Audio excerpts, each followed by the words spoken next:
your title, Justice McAdams? It's Richard McAdams. It's McAdams, Associate Justice of the 6th District Court of Appeal. And Justice Brauer? Harry F. Brauer, Associate Justice, retired, 6th District. All right. I'm ready anytime. Okay, in 2005, we celebrated the centennial of the California Courts of Appeal. And as part of this commemoration, the Judicial Council and the Administrative Office of the Courts, under the leadership of the Chief Justice, instituted the California Appellate Court Legacy Project. And the purpose of this project is to create an oral history of the appellate courts in our state through the voices and conversations with the retired justices throughout California. My name is Richard McAdams. I'm an Associate Justice with the 6th District Court of Appeal situated in San Jose. And today it is my pleasure to have a conversation with retired Justice Harry F. Brauer, retired from the 6th District Court of Appeal. And You obviously don't have to introduce yourself to me, as we have both served in Santa Cruz. We spent many years together. Yes. In your courtroom, and then as a colleague when I was in municipal court. You were in Superior Court in Santa Cruz, and we have some history together. And today we get a chance to have a great conversation about everything about you, the immigrant experience, to talk about that, your rich educational background, your over 50 years in the legal community, and of course your reputation as an avid hiker and a mountain climber. Hope to touch on all of those things. But I wanted to start and ask you, rather than just proceeding in a strictly chronological fashion, to talk about the beginning of the 6th District Court of Appeal. You were among the 3 original justices appointed to this court when it was created, and just some idea what that experience was like and what were the challenges you had. Well, friend Ed Pinelli, who was never one to let the photo op go by, and having been previously confirmed, arrived at the confirmation hearing for Nat and me, bearing 2 big banker's boxes of books, which he ceremoniously handed to us the minute we were confirmed. He made a valid point. Our district was lopped off the first, and they lopped off 1/3 of their population base for the 3 of us to handle, they having 19 judges. In fact, this was one of those usual legislative snafus. It had been contemplated that the 3 who were created in San Jose would be taken away from the 1st District. But politics got in the way, and this didn't happen. They kept their 19 judges, and they kindly sent it down to us, 1/3 of their pending cases. This would have been, the confirmation hearings were in the latter part of 1984? Yes, in November, I think.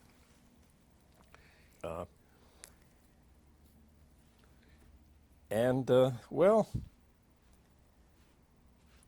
we set to work. I had some moments of anxiety about the confirmation process because in my application to the governor, I had written that my appellate opinions would be pithy and informed denunciations of the Supreme Court's excesses. And by some error in the governor's office, that was sent to the chief. But she was in a good mood, I think, or generous, and didn't give me any trouble, except after the vote of confirmation, she told me pointedly that she was looking forward to my trenchant and pithy opinions. And we'll perhaps talk about some of those as we go along. The Yes. original, the counties, the counties that were carved off from the first district are still the four counties today of Santa Cruz, Monterey, San Benito, and of course Santa Clara County. And one judge from each county was appointed originally. Not San Benito, yeah, Santa Sorry, Clara, of course. Monterey, and Santa Cruz. And was office space already found for you, or did you, the three of you, have to actually, how'd you start up the office? No, Paneni, who had been confirmed quite some time before the court actually opened, had arranged for office space here on the 12th floor, which was rather primitive, you might say, but we had space when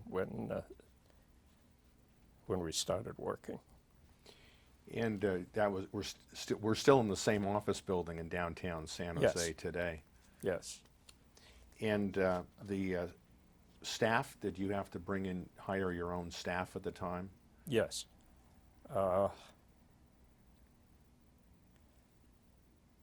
I brought with me Tom Prosser, who had been working for me down in Santa Cruz, and I hired, God, I can't think of her name now.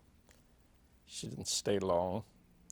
And then I hired Christina, who's still here. And she was an amazing surprise to me. I really didn't expect very much. She came out of the Monterey College of Law and was so self-effacing that she didn't even tell me that she was valedictorian. And not only did she turn out to be a first-rate lawyer, but also the best writer next to me on the court. And you, in those days, you wrote a good number of your opinions. Yes. And we'll talk, as we go along, we'll talk about some of those and some of the concurring opinions and even maybe a few dissents. But you retired from this court in 1989? Yes. And then did you move at that time, or was it shortly thereafter? No.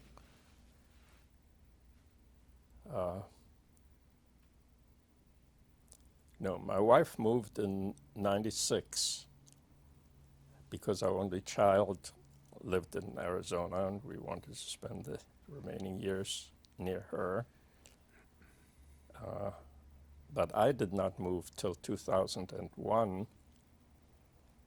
And for 10 years, I acted as a private judge and also helped in the courts. Those were the days before the chief issued a fiat that you do one or the other. And now you're living in Arizona. Yes, And for my sins. we've dropped the temperature. We've just had a week of 110 temperature. It's about 40 degrees difference today, I would note, for the record. But let's go. Well, anyway, going back to the initial period, as I said, they sent down 1/3 of their workload.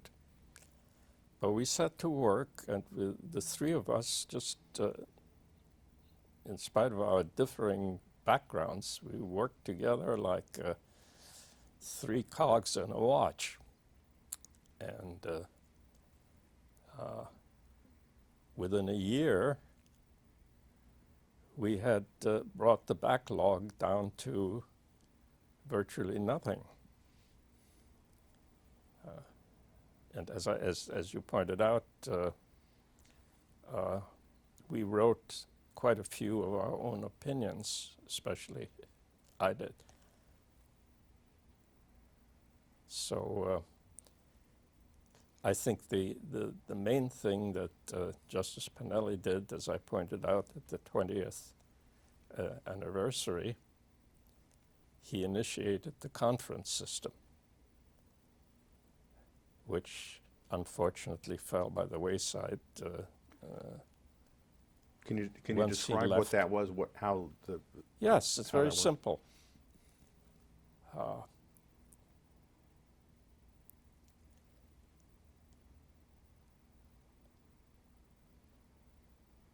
A judge was expected to go to the first conference, having read the briefs, before turning the case over to any of his research attorneys. So that at the conference, the judges would arrive at a tentative decision, and the case would be assigned to one or another of us.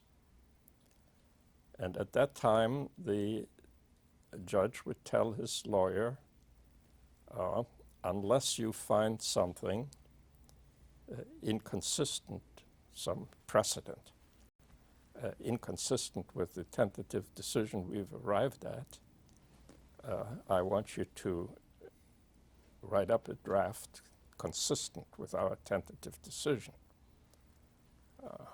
This system ensured that the judge himself would be primarily responsible for the final product, rather than doing what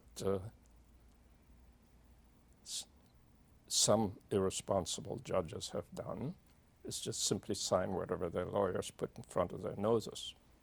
And I'm not talking just about the 6th District, I'm talking statewide. Did that conference system continue after Justice Pinelli left for the No. Supreme Court? The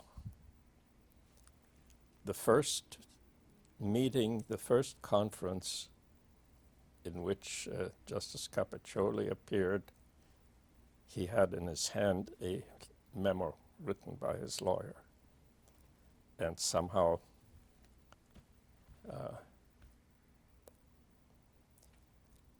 Justice Agliano, whom I love like a brother,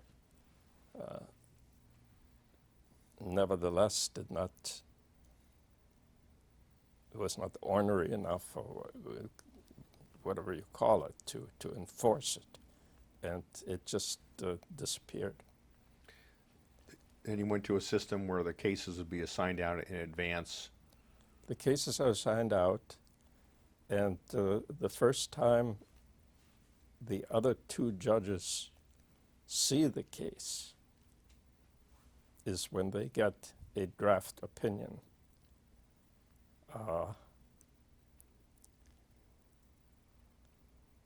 And the briefs. And at that time, depending on the degree of conscientiousness of the judge, he would look into that case. As a practical matter, the judge to whom the case is assigned is the one who is most familiar with it and does most of the work on it. Did you find yourself concurring or dissenting more after the conference system ended, or did it make any difference? I can't say that it did. We'll talk about it. I want to go back in time. I'll come back and we'll talk a bit more about the appellate court work. But I know that you're born in Germany in 1926, and if you could tell us about your experiences, Germany and of Well, course coming yeah. to America. My background is somewhat unusual, I think, for for a judge. My parents and I was an only child, fled Hitler in 1939,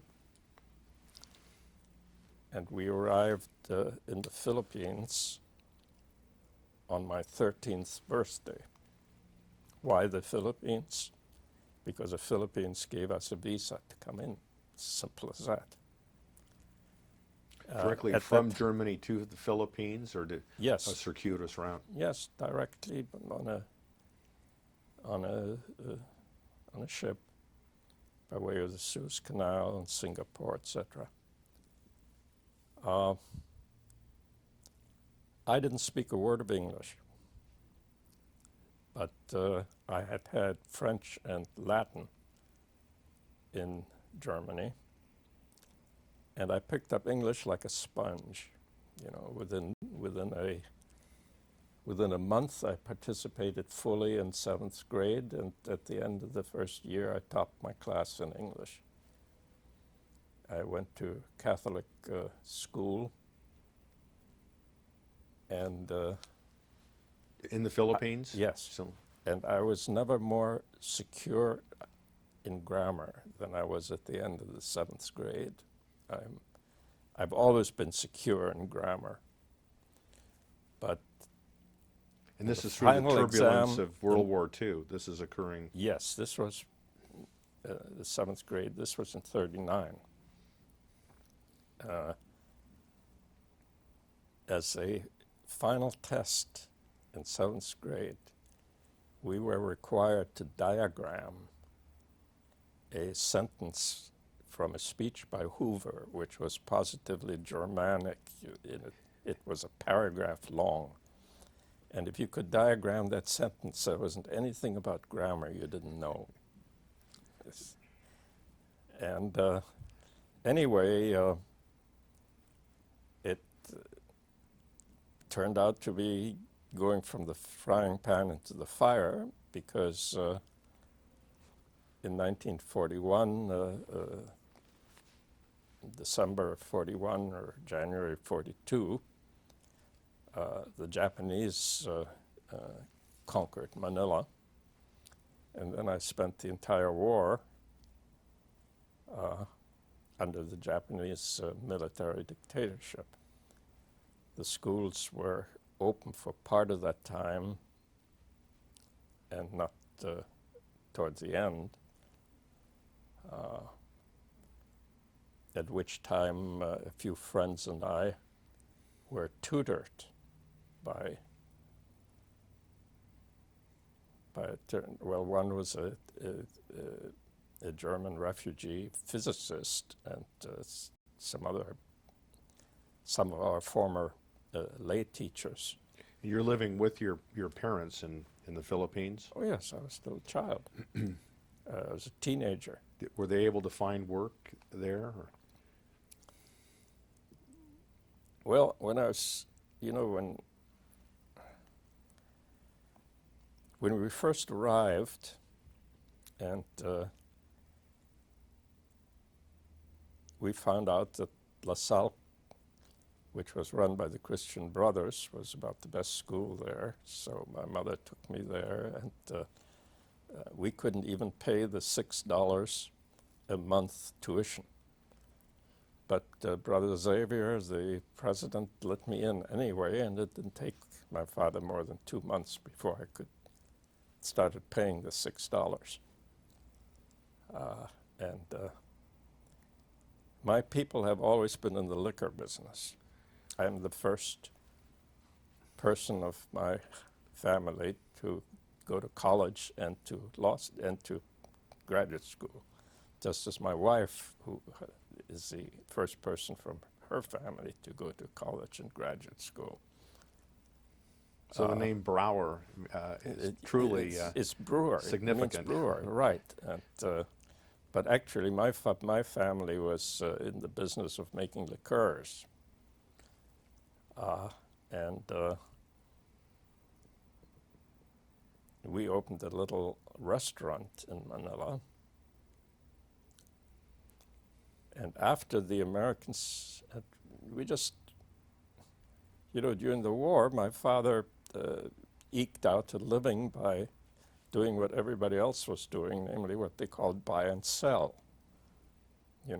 He'd find a bottle of good scotch, for instance, and then go to some of the Japanese businessmen there and sell it to them and make a little profit, and that sort of thing. That kept us going. But after the Americans came back, he turned out to be in hog's heaven, because here you had all these soldiers, and there was a whole year before whiskey was, or liquor was imported. So he was almost the only game in town, and he made gin and whiskey and sold it, and in 1 year, he accumulated a nest egg of $50,000, which in those days was a lot of money. So I came to the States originally. I thought I'd just come to study. I had been admitted to the University of Chicago before I even left the Philippines.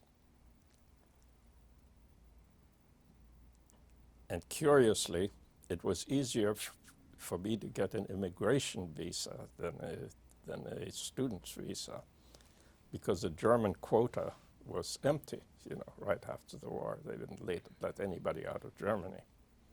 You were recognized as a refugee, having refugee No, status it didn't in make Germany, any difference. What the American quota system was based on is the place where you were born. And I was born in Germany. The only thing that I needed was either to have somebody sponsor me, and we didn't have any relatives or friends, or my father was required to give me $10,000 when I was 20 years old to get the consul figured that's what it would take me for the 5 years till I became eligible to be a citizen. So my father told me, this is all you're, it was, by then he had no livelihood, and this was 20% of all he had. And he said, look, you can piss it away if you want to, or it can last you for an education. And it lasted me through college and law school. And of course, it was a great deal more valuable to me than it would be if I had inherited it 20, 30 years later and hadn't had the kind of education that it brought me. And I had scholarships both at Chicago and Yale. You had applied to other schools besides the University of Chicago? I had applied to Stanford, Chicago, and Harvard. Stanford admitted me, Chicago admitted me, Harvard wanted some more information before they admitted me. But in the circle I was going around in the Philippines, the teachers and so on, the University of Chicago was very highly regarded, much higher than Stanford, for We're instance. trying to channel you into a Catholic university in the States then. No,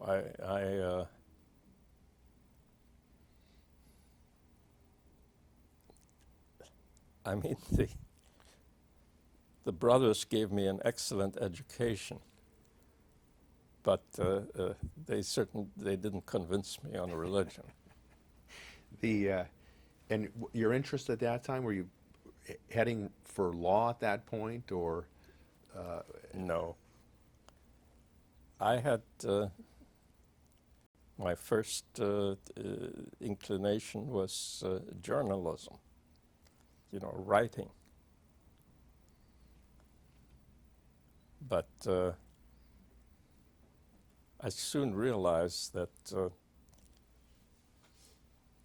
there were a few top people in that field who could make a living as writers. Whereas even mediocrities can make it as a lawyer. Do you still feel that way now, or?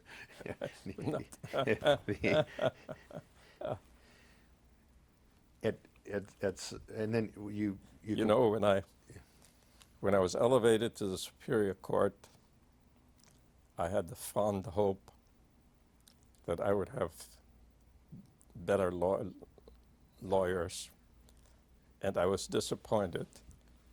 And then when I got to the Court of Appeal, I had the same hope and was equally disappointed. You have some good ones and many, many more bad ones. But then my view is that the average judge is no better than the average lawyer either. At what point did you turn? Go back to the University of Chicago. You graduated in 1947. Yes, I graduated with honors. In your degree? 47. I had a couple of years or a year at the University of the Philippines before I moved over to the States. So it just took me a year with carrying, well, the usual load was 4 courses, and I took 6. So I did what was necessary and graduated in 47. You graduated with honors, and the degree that they'd bestowed?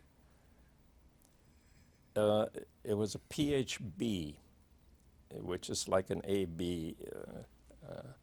They had, at Chicago, the difference between an AB and a PhD was for the PhD, you had more electives as part of your degree. It's meaningless. One publication had you listed as PhD. No, yes, that's right. No, that's wrong. It's a B. Also, I'm one of the few old-timers who do not have a doctorate of laws, you know. When did your interest turn to law?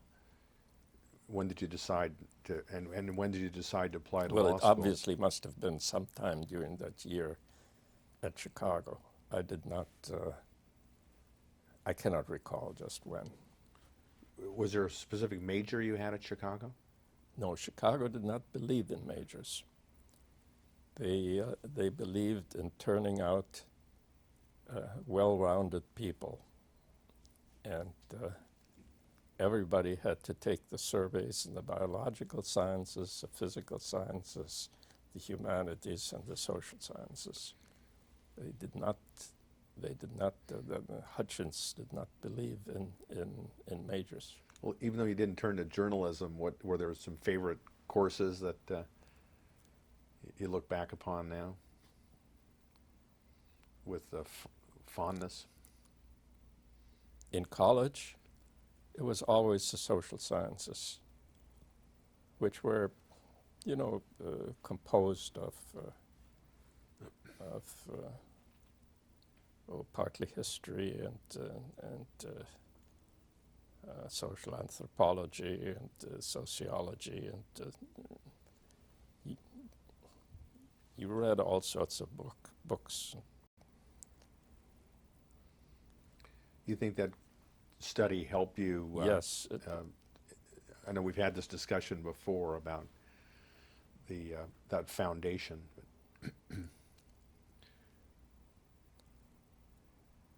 Well, I think it's the sort of thing that would make you gravitate towards law rather than to be a doctor or an engineer. I never was worth a damn in math. I still can't balance my checkbook. You know, if it has a number in it, I'm useless. And then tell me about Yale Law School, selecting Well, Yale and moving actually, on to Yale. I started out at the University of Chicago Law School. And there I had a memorable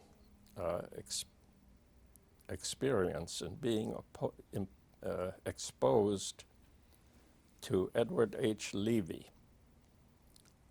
who was then just a professor of law, but later became dean of the law school, president of the University of Chicago, and then attorney general under Ford. Ford was the only president since the memory of man reaches not, who took a completely apolitical person as his attorney general rather than his private lawyer and anyway, Ed Levy was a fabulous teacher.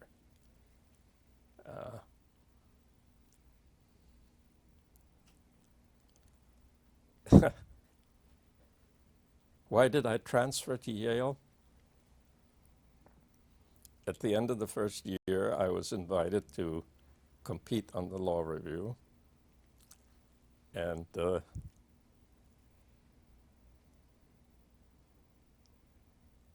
at Chicago, unlike at Yale, the professors had some input into the law review.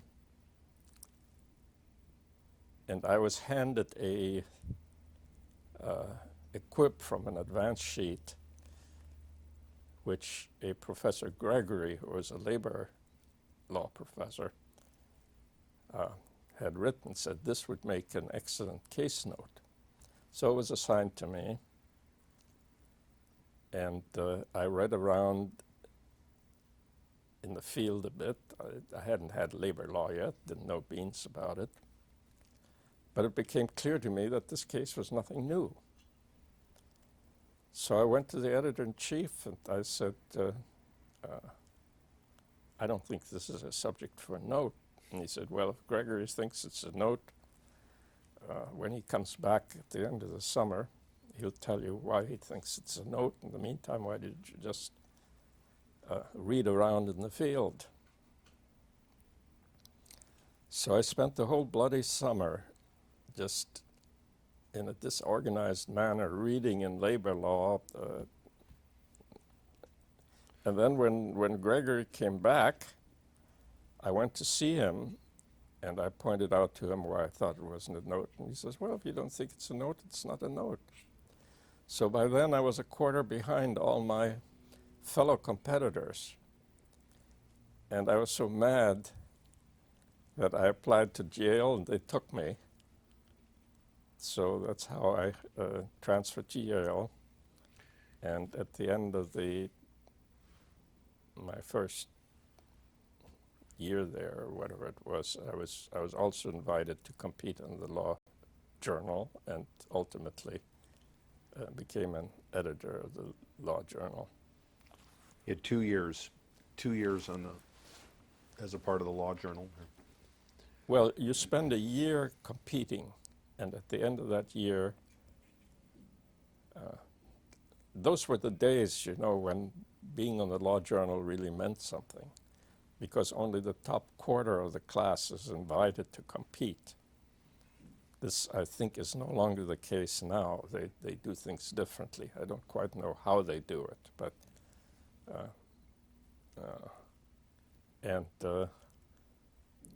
during that year, you pay very little attention to your classwork.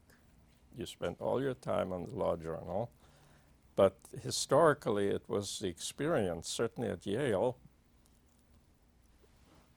that your grades didn't really suffer. Perhaps because of what you did on the journal made you absorb the coursework more easily. I don't know. Anyway, that's how it worked for me. And anything about other aspects of the law school experience that stand out this years later now? Courses, classmates, professors? Yale in the early 50s? Well, of course, both at Chicago and I was admitted to a good fraternity, and this was emotionally very important to me, you know, as a newcomer, as a refugee, as a foreigner. This was very important to me. And I made a lot of friends, some of whom are still my friends now. And the same is true at Yale, where some of my classmates either were from or moved to San Francisco, and we remained friends, needless to say. They all made about 3 times as much money as I did as a judge. We'll get to that, but you and I are among the youngest who have been appointed. I was appointed at 35, and I think you were appointed even earlier. I had well, we aren't there yet. But it's a conversation. It takes us where it leads us. After law school, did you immediately go into practice, or no, was it the Army first? The minute I got out of law school, I had been deferred. Those were the days of the draft, and was the days of the Korean War. I was immediately drafted, and I was assigned to Camp Roberts, which is sort of a hellhole there.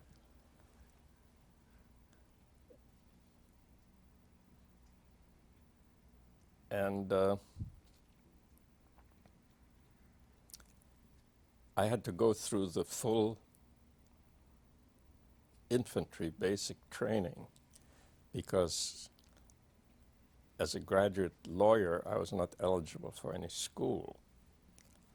But as soon as I was through basic training, I was immediately assigned to the judge advocate's office there. And I had some awfully good breaks in my life. The colonel in charge of our office sent me to San Francisco on TDY so I could take Whitkin's cram course for the bar.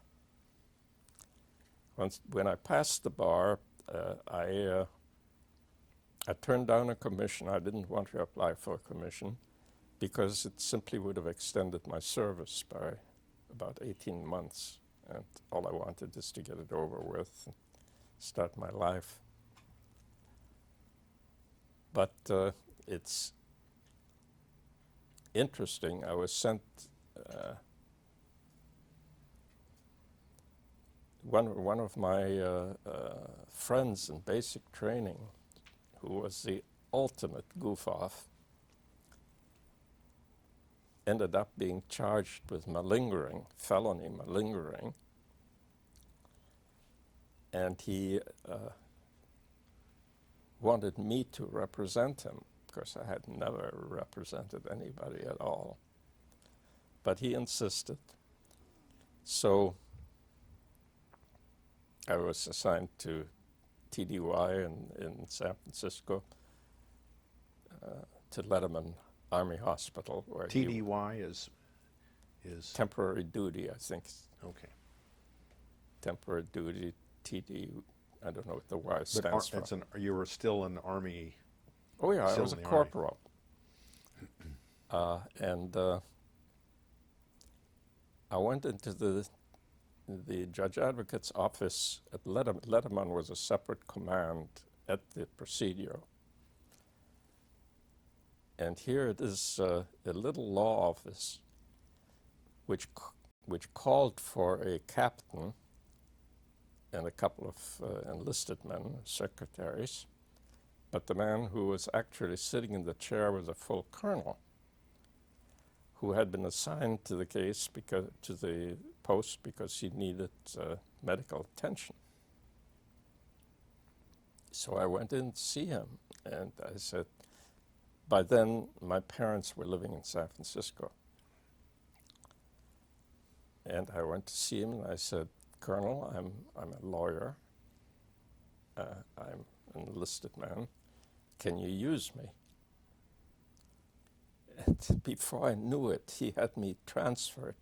The large law office at Camp Roberts was headed by a lieutenant colonel. And before I knew it, I was transferred to San Francisco. And he treated me like a son, So, as he was just about the most senior man there next to the commanding general, nobody gave me any bull. I lived at home, and I learned afterwards that it was something I did not even know about.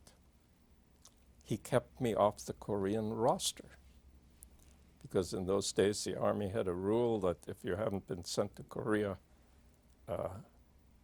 by then, you should be sent if you only had 3 more months to go or something like that. It wasn't very efficient, but that. So I spent the entire Korean War at Letterman Army Hospital and living at home. So I had a very, very pleasant legal career. And as soon as I got out of the Army, I got a job as a law clerk to a federal judge in San Francisco, Ed Murphy. I'd be remiss if I didn't ask you how the felony malingering case went. Well, how do you think a malingering case would come out, where you have a man who turns himself in to the hospital with a bad back problem after he had received overseas orders. And then he was observed in the rec room lifting one end of a 300-pound settee in front of the TV set. So your first case did not go well, I take No. Okay. No, that was a loss leader. From the Army, you eventually discharged and went to eventually became you clerked with a U.S. district judge. Yes. How did that come about? How'd that come about? Yeah, when you left, at some point you finished your Army duty then? Yeah, well, even when I had 1 month to go, I looked around in San Francisco. And really the only entrees I had were either to a clerkship or to the large firms, because I had no connections, but I had a good academic background. And I looked and I asked in the district court whether any of the judges were looking for a law clerk, and Ed Murphy was. And he hired me. I stayed with him a year, or a little over a year. And I could see that I had to get out of that because it was too easy and too pleasant, This in San Francisco? Yes. What kind of work were you doing? Well,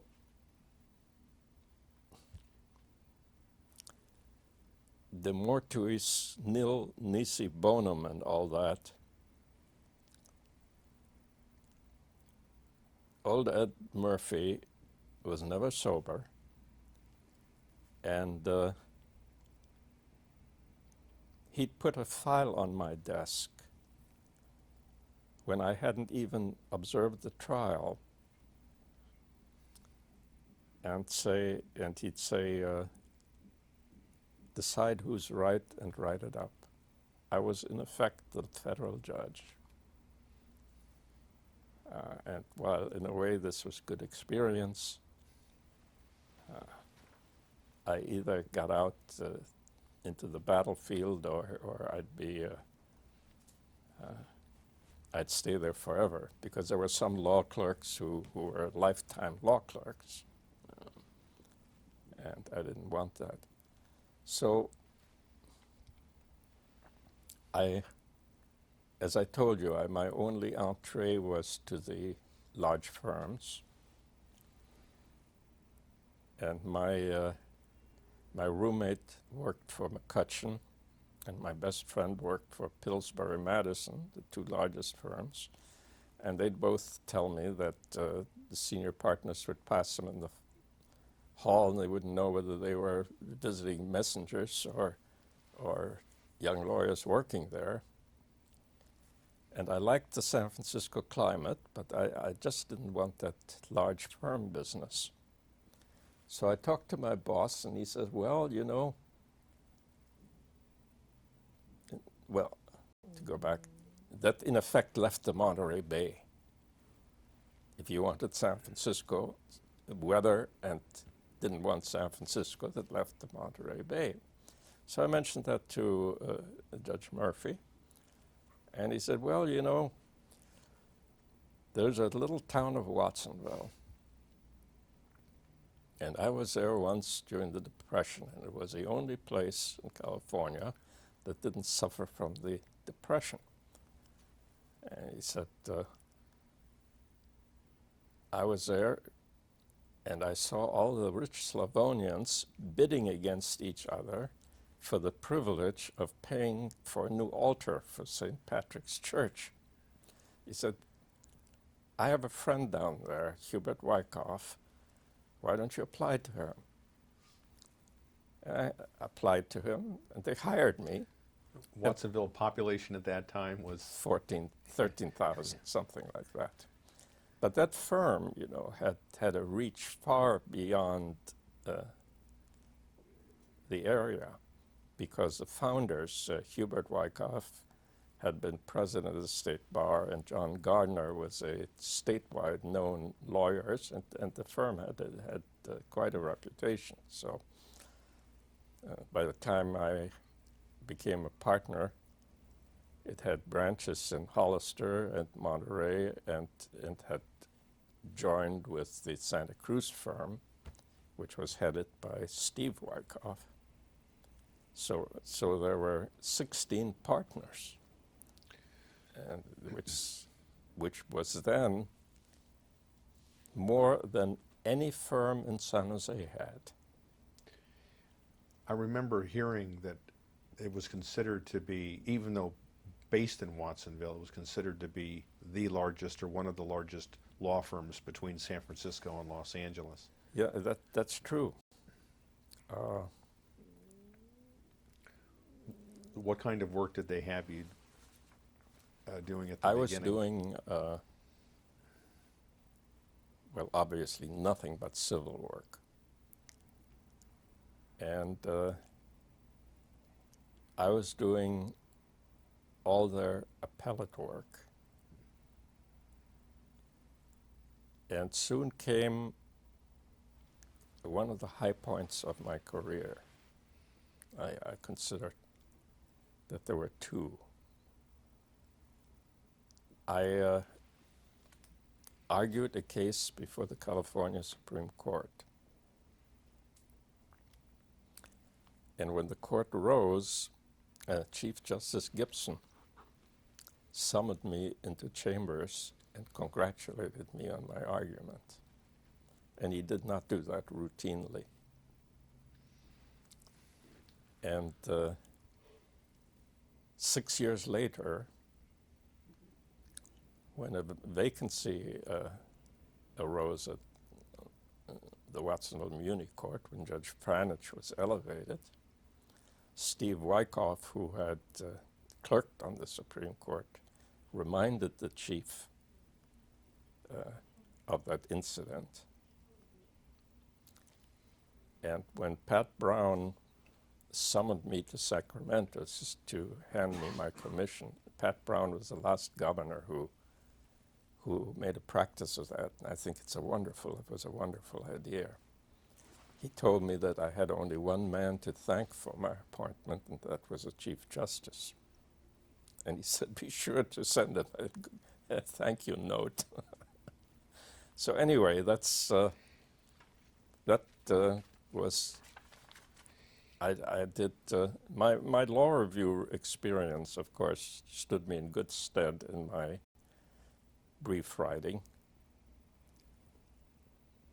And I did a lot of writing, and writing has really been my greatest skill, if I say so myself. Throughout your Yes. educational legal career? Yes, and of course, actually, it only really blossomed when I got on the Court of Appeal. Although I had written a few relatively lengthy opinions when I was on the Superior Court, but I could not. Obviously, as a trial judge, you can't take the time in a small county, as you well know. We're going to get to my other high point, but I became close to Justice Jefferson, who was then Judge Jefferson. And in Los Angeles, if he wanted to spend a month writing a decision, well, he could do it, you know. But obviously in Santa Cruz, the other judges would have been on my tail. Going back a bit, in your practice experience, did you practice primarily in Santa Cruz County, or besides the appellate work, of course?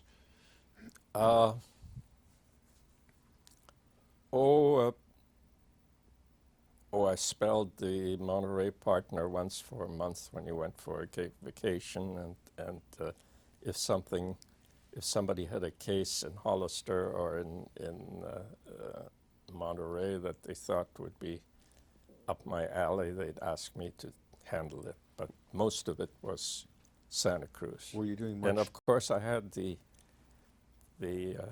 experience which no younger lawyer will ever have again, of being under a man like Judge Adderich. Judge Adderich was a phenomenon which you simply do not find since the advent of 170.6. I mean, he was the only judge in the county. This is Santa Cruz Superior Court then, Yes, in and the he was a mid most to late 50s. irascible person. I heard him once say to a young lawyer that his parents did not perform a public-spirited act when they conceived him. And he was incredible. The worst thing he did, if he wanted to make one of his outrageous remarks, he would say to his court reporter, "Miss Green, lift your pencil." And then there wouldn't be a record. The only man I know who ever got the better of that was Steve Wyckoff, who, when he told Miss Green to lift her pencil, he picked up his books, walked out of the courtroom, and when he got to the door, he says, "You find me in contempt, and then we'll have a record." Yeah, but You did not model your career he on made this. a lawyer out of me, you see, because I would never go before him on the simplest uncontested divorce or demurrer without spending half an hour saying to myself, "What can that son of a bitch ask me that I don't know?" And that made a lawyer out of me. unlike his successor, he was a good lawyer. You know, he was terrible. He was outrageous. There's one case I remember where, well, he didn't like doctors in general, but there was a small coterie of doctors, of local doctors, whom he respected. And there was a case in which one of the local doctors he liked, I don't know, it was Allegrini or Eiskamp, somebody like that, who had testified. And the other side brought down the top neurosurgeon from San Francisco.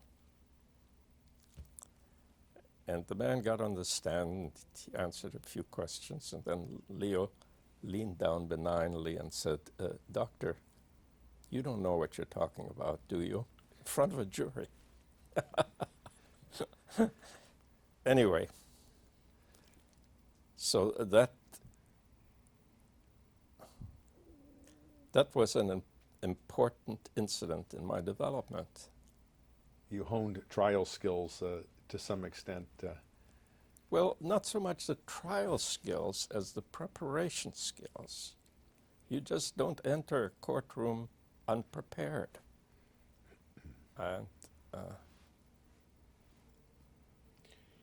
and that's coming back to that incident before the Supreme Court. That was also a very important lesson to me, which stood me in good stead when I got to be a judge myself. I knew that I had half an hour. So I first wrote out my argument, then I rewrote it, then I rewrote it, then I timed it, then I memorized it, then I memorized it so well that it didn't sound memorized. And I got exactly as far as "may it please the court" when the chief and the other judges lit into me. And they're perfectly right. They don't want to listen. Judges don't want to listen to canned speeches. Half of what you want to say, you don't need to convince them. Some points you may never convince them of, but there's something in between that concerns them and in which they could be swayed. And I always thought that it would be better and I did that as a judge, you know. I was known for interrupting lawyers and asking them questions. And I always think that it might be better if a lawyer, if he knows that he's before a judge who's done his homework. That's a requirement, otherwise it wouldn't work, is to simply say, Your Honor, I'd be happy to answer whatever questions you have. Of course, if you are before a judge who hasn't done his homework, that wouldn't work. Did you have that experience often, an attorney who felt confident enough to just No. ask you? No. I didn't dare take a chance that the judge might not know what I would, might not have done. But you know, as a judge, as you may remember, I had the law and motion calendar 8 out of the 12 years when I was on the Superior Court. And one of my greatest ego trips was when, as you know, we had the calendars between 8:30 and 9:30, and at 9:30, by God, we had to be through because that's when the jury was coming in. So you had to do a lot of pushing. And I'd have a complex summary judgment or something on the calendar. And there'd be a lawyer who'd coming up from Los Angeles. And you could see from his face, how the hell am I going to get through to this rube in the amount of time that I have. And I'd ask him one question, and his eyes would light up because he'd realize, A, that I'd read the bloody file, and B, that I understood it. And that was always important to me. You did enjoy the law in motion calendar. Yeah, I it always was felt. challenging. I always It was felt. challenging. I'm going to pause you just for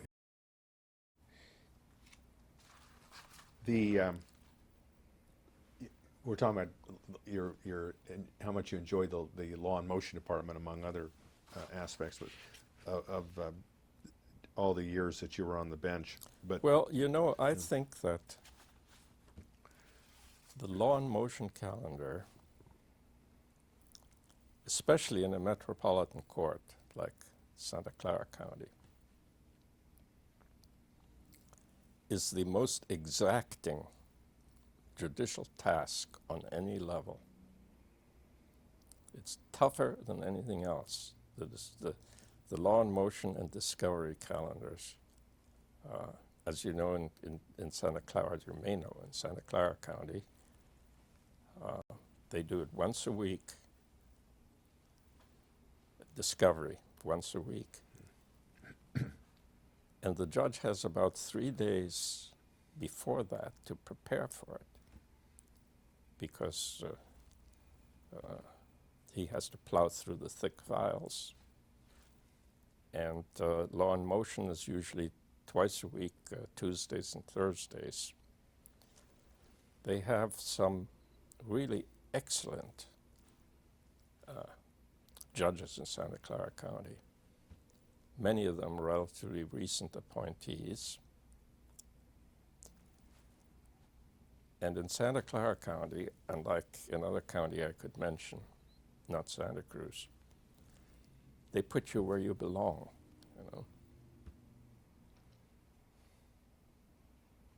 Well, the other county I don't mind saying was Monterey. They go by seniority, regardless of what your background is. Well, anyway, where were we? well, I want to ask you too, but I associate your bench experience with your interest in the law of evidence. And if that interest began as an attorney, It's very from simple. trial work, or later from bench experience. It's very simple. I had no particular interest in evidence, nor any particular competence in the evidence. And this brings me to the second high point of my legal and judicial career. When I was on the Watsonville Municipal Court, I get a phone call out of the blue from then Judge Bernard Jefferson, who asked me to be his partner, teaching evidence at the College of Trial Judges. And I said yes. And this was in February. And I spent literally sometime every evening between February and July studying evidence. This would have been one of the very this- first, if not the first, judicial college? No, it was not the first. What brought this on, evidently, is that 2 years before that, I had been asked to be a seminar leader at the college. The seminar leaders led groups of their own judges, that is, muni judges were segregated from the Superior Court judges. So I was seminar leader for a group of new muni judges. And the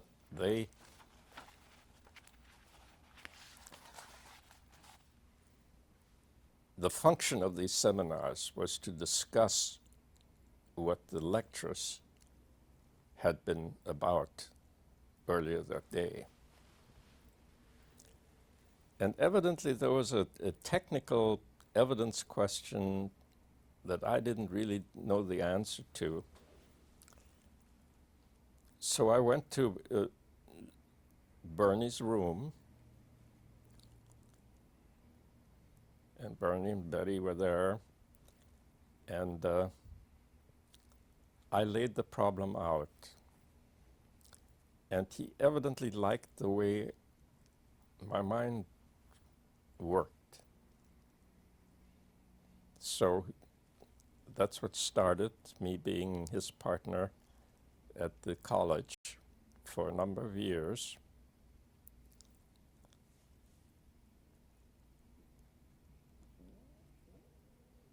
And it was a memorable experience for me. And of course, even there, well, then I was elevated to the Superior Court. And while I'm very fond of Chick Franich, who was in a lot of ways my mentor and a good friend, he always resented that he had not been asked to teach at the college. So when I was elevated to the Superior Court, he was PJ that year, and he told me, in direct violation of the edict of the Chief Justice, that I would have to take it as a vacation time.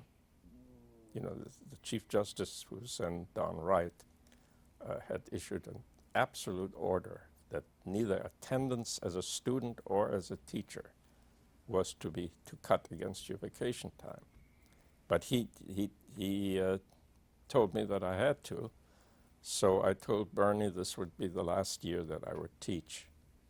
But thereafter, as you may know, that he and I, and sometimes joined by Ross Bigelow, would teach at the annual workshop or some other Superior Court workshops. You kept your friendship with Bernie Yes, Jefferson all the years. absolutely, till the day till he died. He was a guest in my home when they came up once to Monterey, and we were very good friends, even though there was a considerable ideological distance between us. And in fact, as long as he was on the Superior Court, he never really showed his true colors. You know, it was just that since he got on the Court of Appeal that he was really on the very left fringe of the appellate justices. But you don't have to agree with somebody ideologically to be a friend. Look at Scalia and what's her name, Greenberg? Ruth Ginsburg. Hmm? Ruth Ginsburg. Ginsburg. Going yeah. to the opera together, reputedly. Oh, they're very close friends. Yeah. Did those differences spill over into your evidence classes? Yes. As a They were sometimes sort as a of teaching method. foils against. Yeah. And talk judicial career. You'd mentioned about the appointment to the municipal court. That would have been in 1962. Did you actually apply for the position, or Oh, yes. how did it come about? I applied for the position. There was an open municipal courts position in Watsonville? Or Yes, because Pat Brown had picked Chick Franich, a Republican, over Jim Scapatoni for the second Superior Court when it was authorized by the legislature in '61, which left a vacancy. There were 4 applicants: John McCarthy, who though a Republican, was backed by virtually every Democratic power broker in Watsonville, because he was part of the Old Boys Club. Nick Droback, who was a DA, I, and Harry Ferris, who didn't count.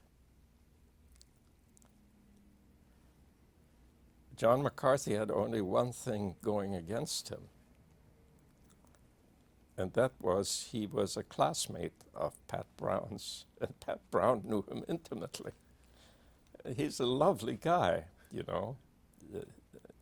He was a very pleasant guy and not a bad lawyer, but he wanted to retire to the bench. And so You're the youngest applicant, I take it, at 35. Nick and I were the same age. Then Nick beat me out for the Superior Court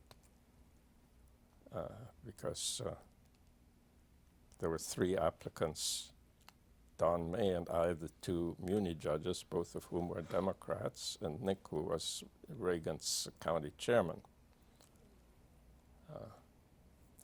And all the time that Nick was a good friend of mine, and all the time he was on the Superior Court, he says, "I'm going to resign. I don't like it.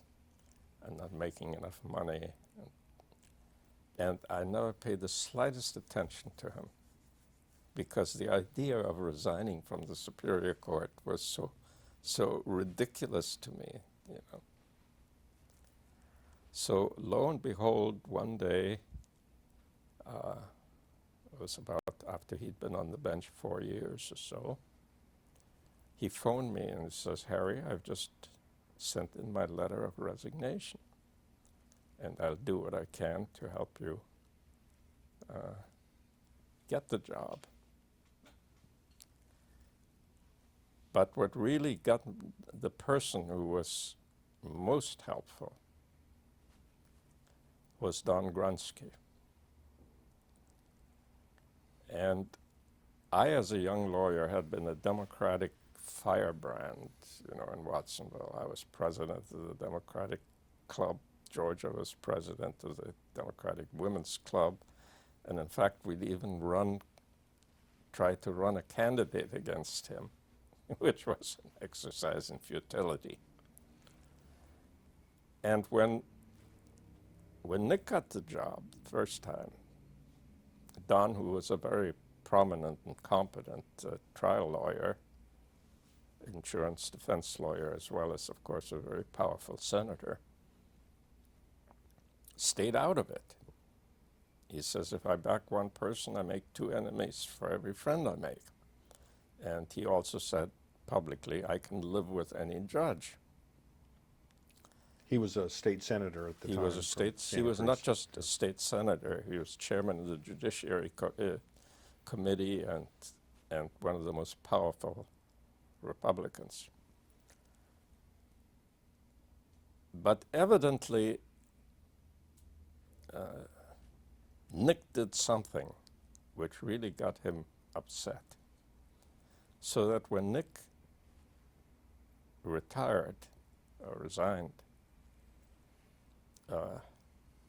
Don decided to take a hand in it. And, you know, here I was, not only a Democrat, but former chairman. I had been chairman of the ACLU in Watsonville.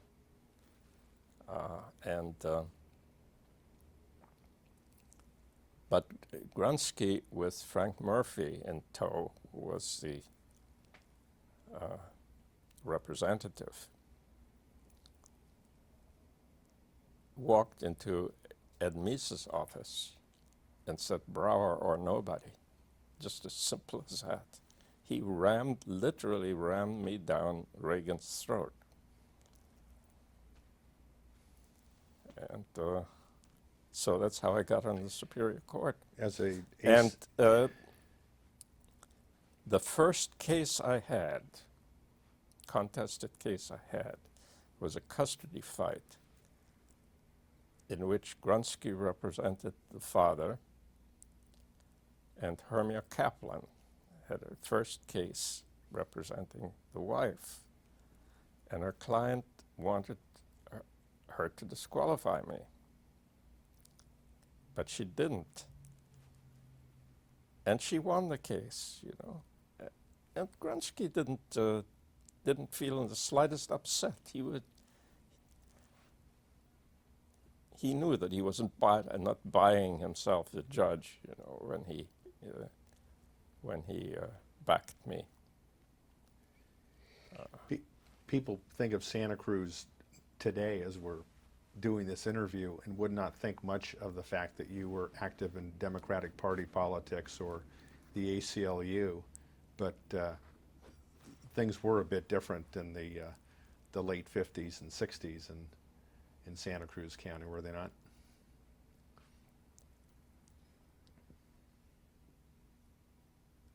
Yes. Santa Cruz was an old people's town, conservative, never passed a school bond issue, whereas Watsonville was more liberal and, well, not really liberal, but certainly not by today's standards, but passed school bond issues and I mean, if you get right down to it, the Democratic Club had 4 or 5 activist members. Henry Mello and Brauer and Bob Bennett and Nancy Keppel. There weren't many of us. But then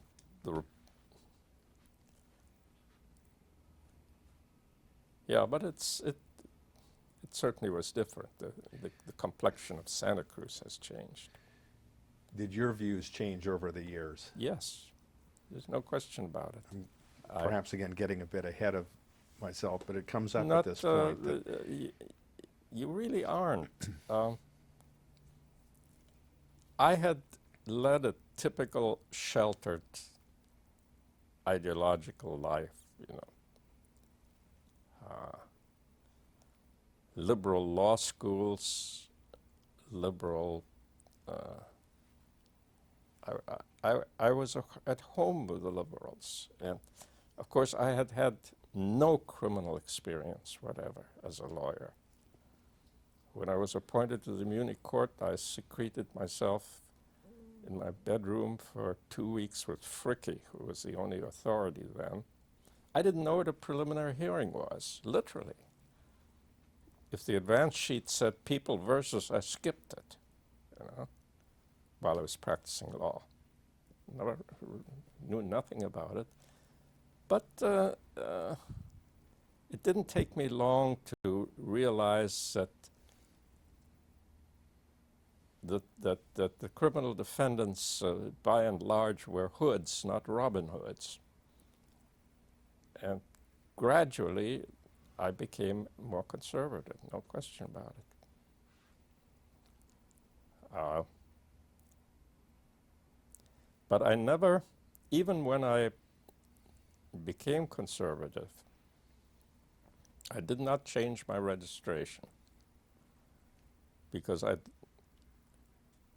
did not want to give the appearance that I was doing that in order to gain advancement from Republican governors. Now you were on the court at the time. You know that shortly after I put in my name for the Court of Appeal, I tried that voter fraud case. And now Mitchell Page, who represented the liberals, was under a lot of pressure to disqualify me. But he wouldn't. And as you know, we took the testimony of 300 USC students, and I had it in my hands to turn the city of Santa Cruz over to the conservatives. If I had invalidated those votes, all of those votes, the 4-3 balance would have passed the other direction. But I didn't. And I frankly believed that with that decision I had kissed any hope of getting on the Court of Appeal goodbye. And I must say that, you got to give the Commission credit for appointing me nevertheless. One reason was that the lawyer who represented the conservatives, Tim Morgan, was also the Commission's county chairman. And he was one of my main backers. So, I don't know, you can play it straight and doesn't hurt you. Do you feel it when you came to the bench in municipal court in 1962? Did you have a judicial philosophy, and did it change over the years? When I first went on the bench, I was asked by the Watsonville Rotary Club to give a talk on my judicial philosophy, and I prepared a little talk which I then delivered over the years before virtually every service club in the county. And the key sentence in it,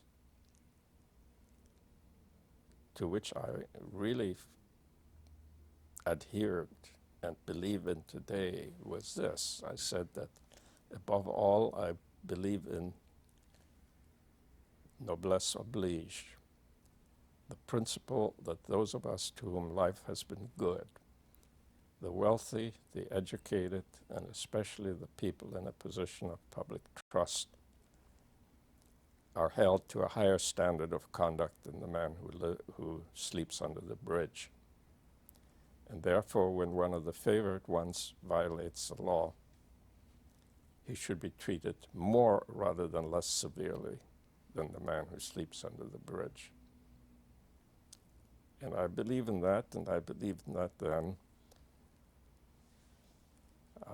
Every once in a while, when I was on the Superior Court, an out-of-county lawyer would come with his young client for sentencing, and he'd start out by saying, "This young man comes from a good family." And I'd stop him right there, and I'd tell him he's just given me an aggravating circumstance, not an extenuating circumstance. Really, I don't think my judicial philosophy has changed any. I wanted to ask you about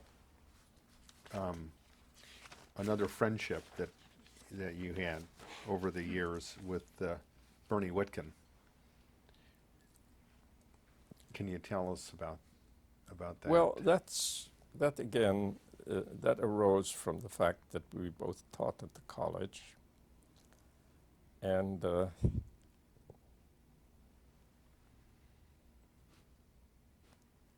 when I was on the Court of Appeal,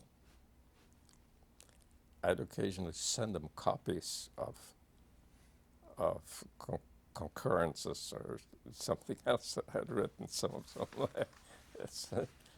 And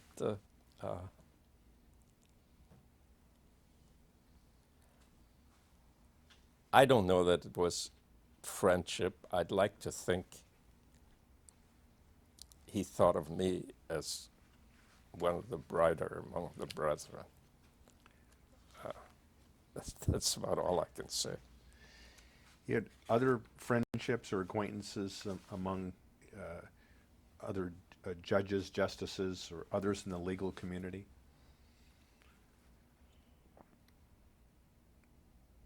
I know a good many came to your retirement party along with Yeah, Bernie well, Whitkin.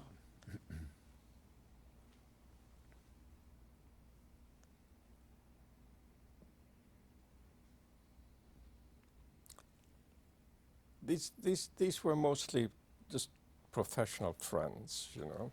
And there were quite a few of them, but none other than my immediate group comes to mind. And most of them were teaching colleagues, judicial college contemporaries. Well, people like Sims and Epstein and some of the ones we just exchange opinions. And, one of my heroes always was Otto Kaus, whom I regard as the finest mind in the judiciary.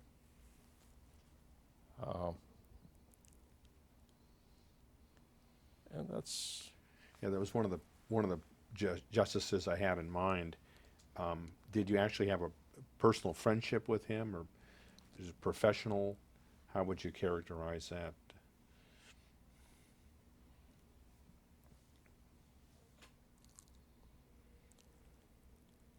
well. Let me put it this way: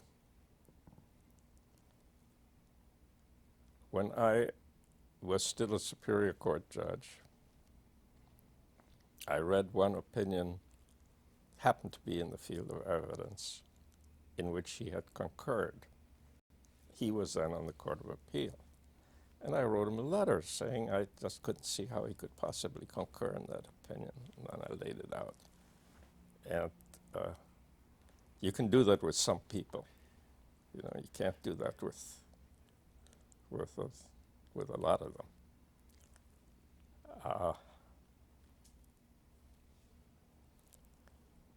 I did that once.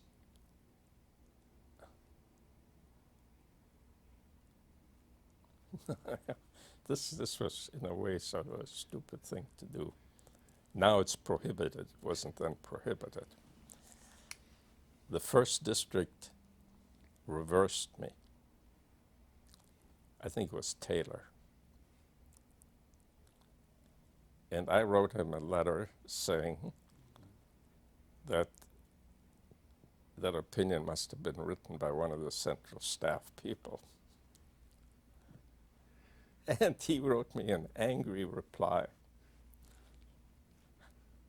to which I then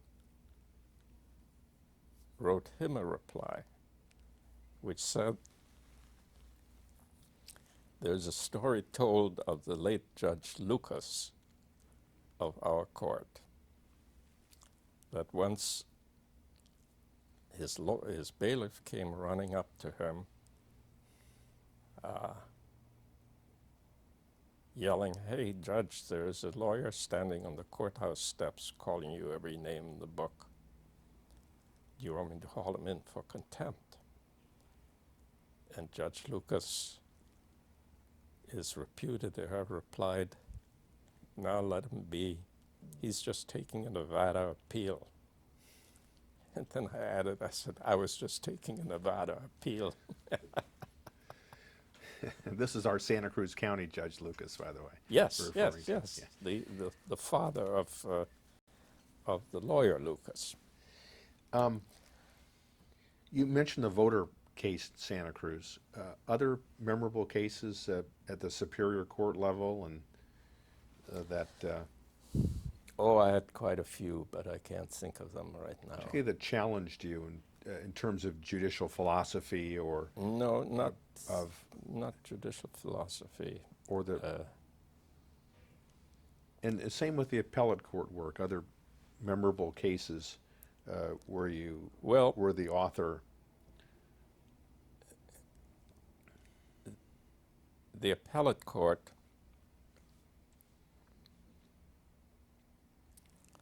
You know, the book you people put together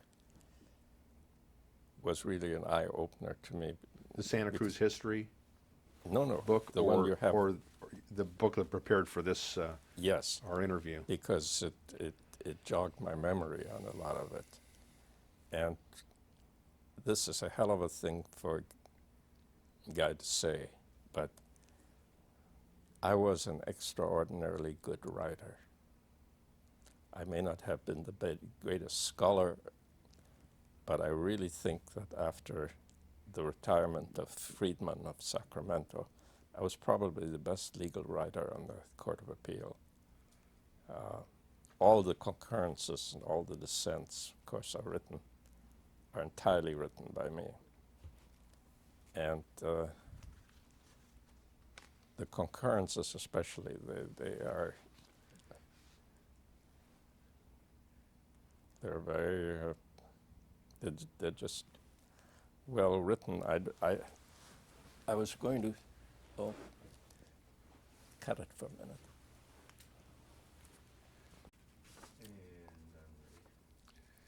And you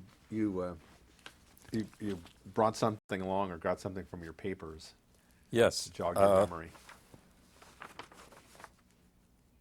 For my retirement dinner, Christina Floyd prepared placemats, which quotes from some of my better opinions. And I'll leave a copy with you, and you can attach it, because most of the stuff in there is in the book you guys compiled. But one real gem, that People versus Castro, did not find its way in there.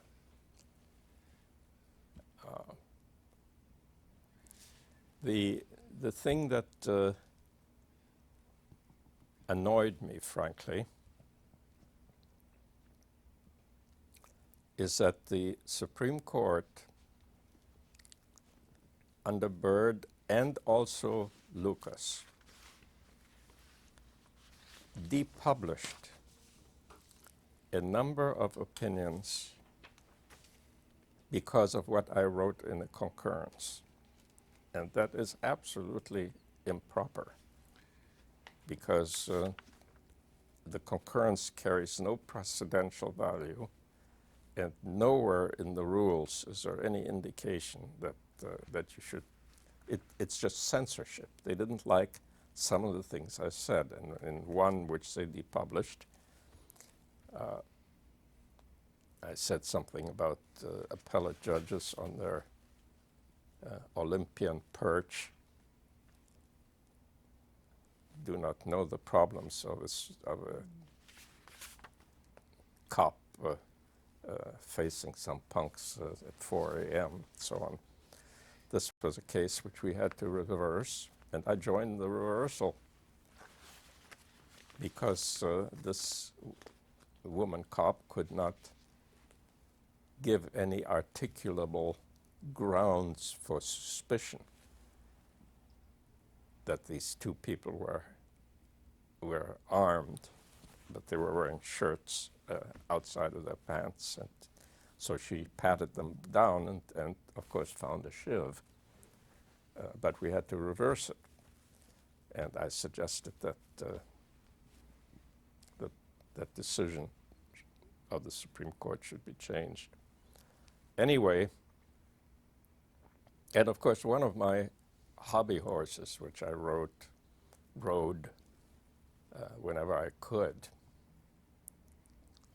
was my absolute disgust at the creation of the so-called separate state ground. I noticed what the placemat includes mostly non-published cases, whether they were originally Non-published, non-published and some of them or were depublished. depubbed. Yeah. But there's still published cases that... Yeah, the two cases that are in there that deal with this problem are the San Jose peace officers case, and was it People versus Celaya, Correct. The In These what, are what what the state courts have done, they I can when- quote you in one case. You're saying, "I must cry out in protest against the separate Yes. state ground doctrine." right, yeah, you read some of this stuff, and that was one of my more eloquent moments. Needless, and I don't know why that one wasn't be published. Must have fallen through the crack. Your disagreement with the doctrine. You mentioned. Well, my disagreement is very simple.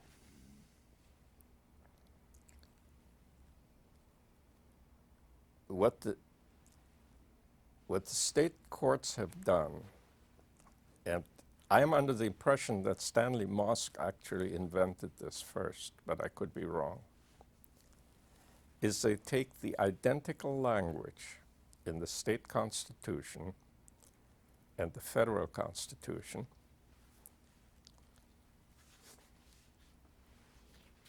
specifically the due process clause in most instances, and ascribe a different meaning to it so as to give the certain people in the state additional rights and others corresponding disabilities without the slightest historical basis for believing that the drafters of the state constitution or the people in voting for it intended the identical language to have a different meaning from the federal constitution from which it was drawn anyway. And this is just, and the U.S. Supreme Court has done nothing about it because the U.S. Supreme Court, being a strict constructionist court, accepts that the state highest court is the ultimate determinant of the meaning of the state's constitution. In the two cases that you had mentioned, you wrote about the irony of Yes. how a generation such as yourself from the early 1950s, you describe yourselves as a generation of idealistic law students. That's right. Were urging that the 14th Amendment encompassed the Bill of Rights and Encompass the first 10. and that a citizen in Massachusetts has the same bundle of rights as the citizen of Mississippi. You felt that that was being eroded by Sure. this doctrine. Because if each, and you know, the irony is that the California Supreme Court, which invests the California Constitution with different meaning,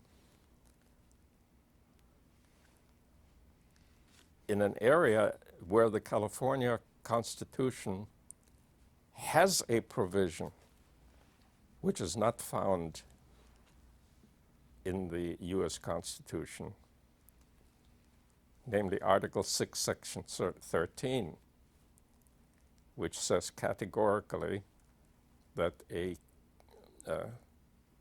effect, that a criminal conviction must not be reversed unless a miscarriage of justice has occurred, you know. The Byrd Court wrote that provision out of the Constitution. Just simply wrote it out. You know, Justice Broussard took the position publicly that there is no such thing as an inconsequential error in a death penalty case. And of course, one of my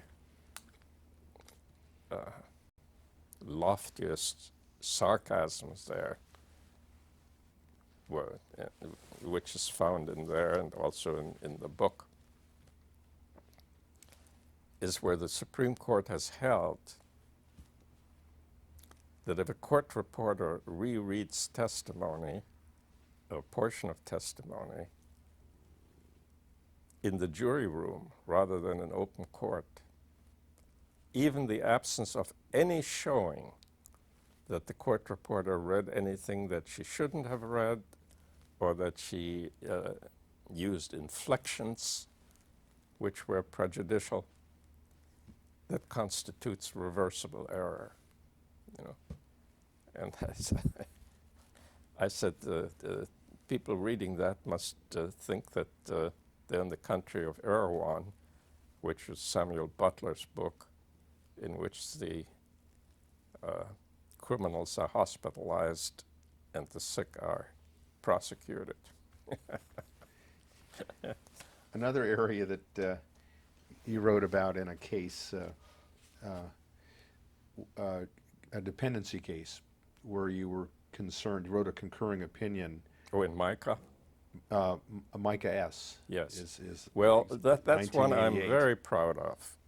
And I understand that my concurrence hung in the offices of a lot of child protective service workers throughout the state.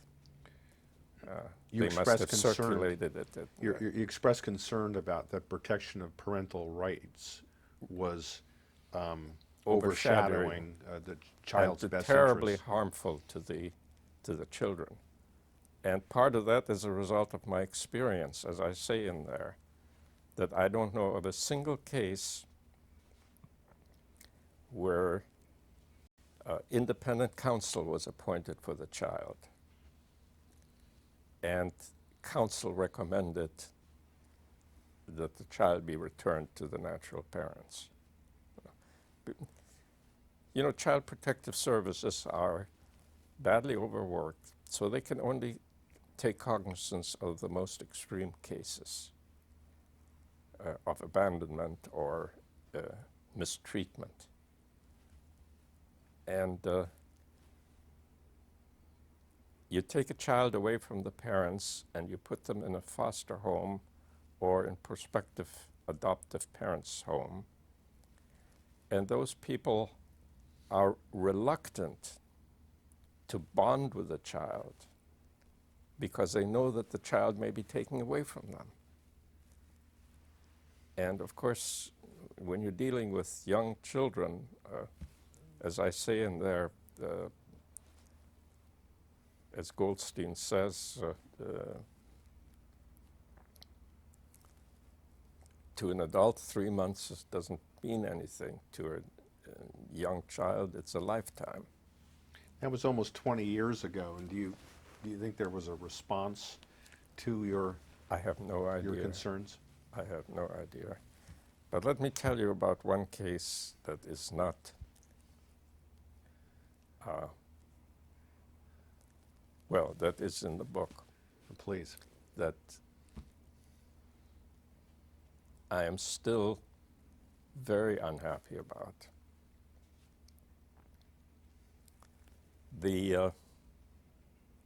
What I think is the best crafted and most important decision which came down during my tenure on the 6th District was a case called Akusan versus Aloka. The case dealt with the interrelationship between patent law and trade secret law and the effect of reverse engineering. This was of enormous importance to the burgeoning high-tech industry in Silicon Valley and all over the country, because there had been very little written on it. And one of my lawyers and I slaved over that for months. In fact, it's the only case in which I ever convened both of my lawyers, and that was over the placement of a comma. I hauled Christina in and to get her opinion too. And anyway, now review was granted,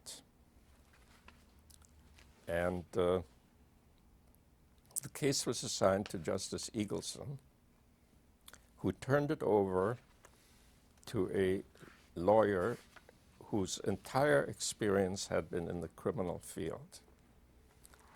And he misunderstood one point in the opinion and urged that the case be depublished. And because none of the Supreme Court justices, with the possible exception of Chief Lucas, had any experience in this field, they probably paid more attention to what the lawyer said than what they would otherwise would do. They depublished the case. A petition to reconsider the depublication was filed, and very high-powered amici filed briefs urging but they didn't do anything about it.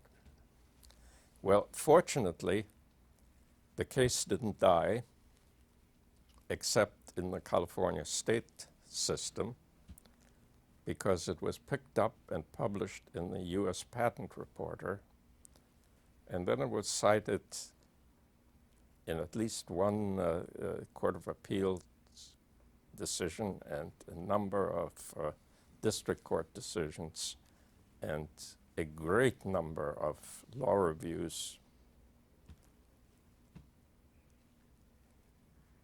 I would like to hope that under Ron George this sort of thing doesn't happen, that he would say to the justices, hey, when you get something esoteric like this, don't turn it over to a guy who has no experience in that field, you know. And incidentally, I want to say this because I don't want to get somebody into trouble. The source of my information is not a lawyer who is now working for the Supreme Court, but rather a retired justice who has many good qualities, but keeping his mouth shut isn't one of them. Now this is the case you're talking about is in almost mid 1989 when this is going on. Yes, You it retired was one of from- my last cases. And that I trust didn't lead to your retirement. Was there a specific reason behind your decision to retire in June of 1989?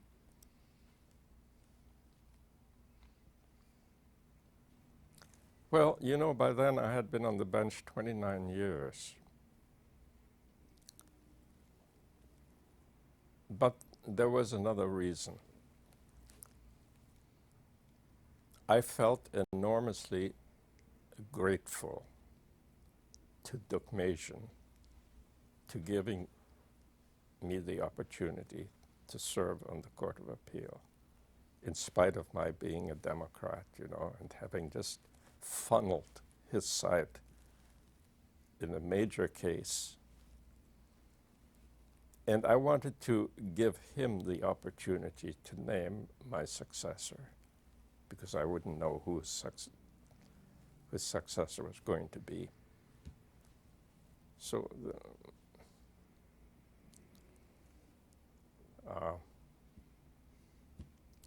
I will tell you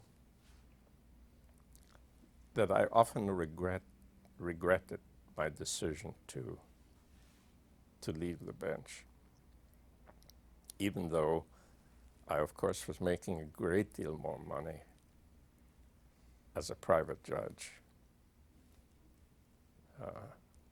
because of my background in evidence and civil procedure, which I'd been teaching all these years. I was quite in demand as a discovery master. And, you know, at $400 an hour, portal to portal, every time I drove from Santa Cruz to Palo Alto, I'd earned $800 before I did any work. It's but being on the bench was far more stimulating. And there's also another reason. And,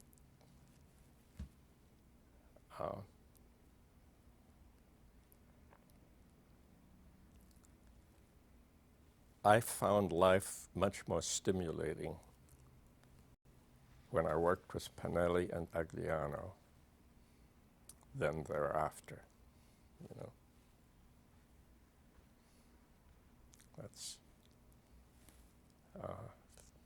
the three of us just, you know, we'd sit around a table, this little round table that Pinelli had in his chambers. I don't know whether Rushing still has it. Working on a case, and I'd turn to Pinelli and I'd say, "Ed, you're full of shit."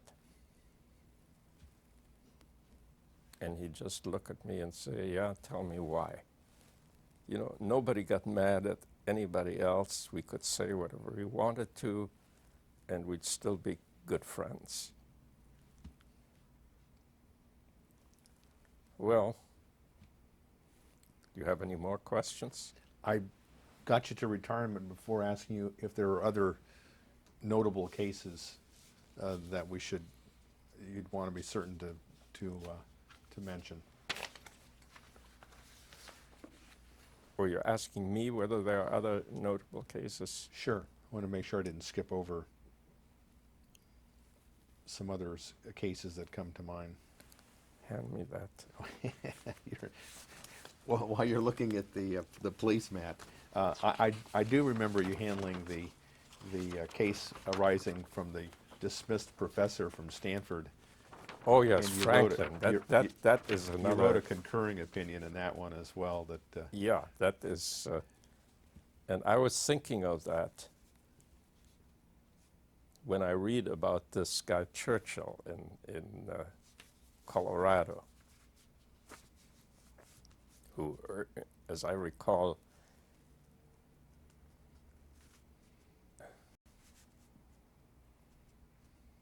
well, I think what he actually said is he urged the soldiers in Iraq to kill their officers, things like that, and just way out. And the Board of Regents at the University in Colorado evidently didn't have the backbone that the people at Stanford did. They have now finally suspended him with pay, but they haven't fired him.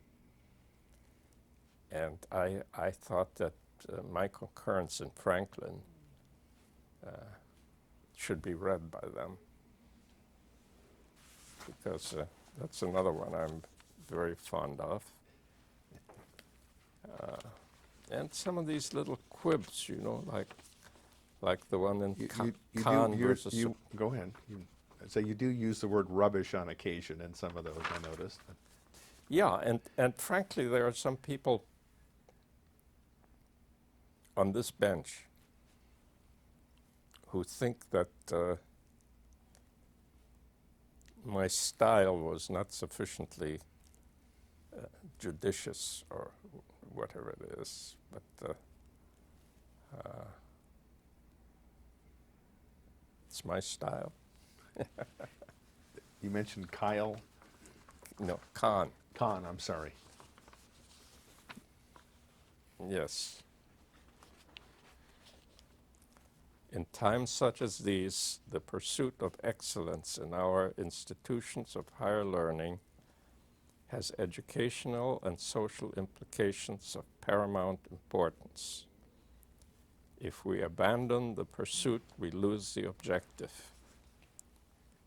The lowering of standards is the ultimate sacrilege against the ascent of man. And in a footnote, say that with apologies to Adam Brunowski, from whom I stole the phrase ascent of man. But this is one of the center points of my philosophy is that the pursuit of excellence is at the top of my hierarchy of values, you know. And unfortunately, so many of our programs and practices are inconsistent with it.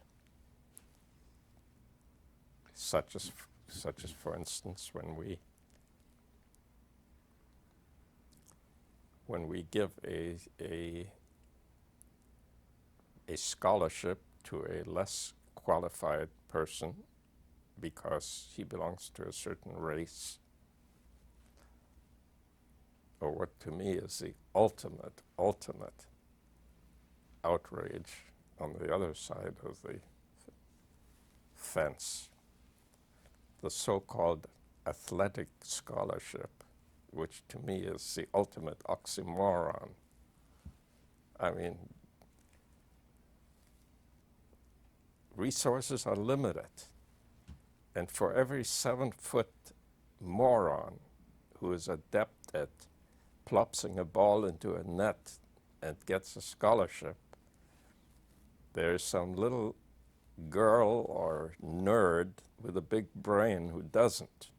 You know, to me this is terrible, but I'm alone. You know, you have the pursuit of excellence is just reminds me of our days together in Santa Cruz, very much so. We've talked about, you were never viewed as an arch conservative in Santa Cruz County, but much has been made over the years, as we touched on earlier, about your disagreement with the California Supreme Court under Rose Bird. And further comments on that? Did you deliver the pithy opinions that you promised?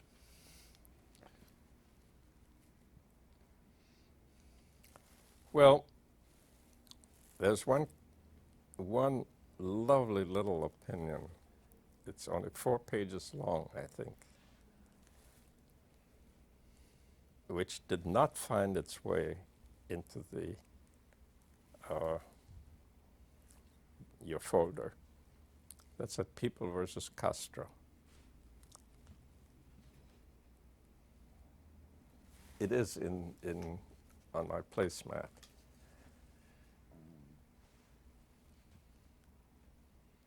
Ed Pinelli, who was then bucking for the Supreme Court, only joined in the judgment. Nat signed the opinion, but only on condition that it not be published. It met all the criteria for publication, you know. And that's one where I took issue with this idea that, which was part of Rose Bird's philosophy, that nothing must interfere with the right of a person to the appellate courts, however unmeritorious the case may be. I mean, you know as well as I do that most of the criminal appeals are devoid of merit. Not all by any means, but there are an awful lot of lawyers who make a living being appellate lawyers, and obviously they have to file appeals to get their pay.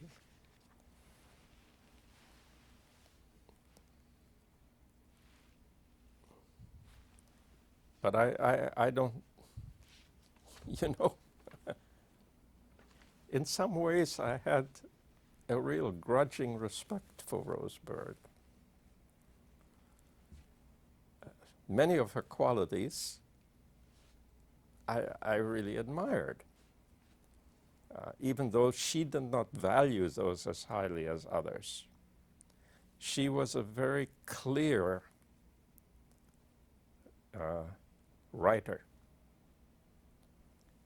She was a hard worker, and she was very intelligent.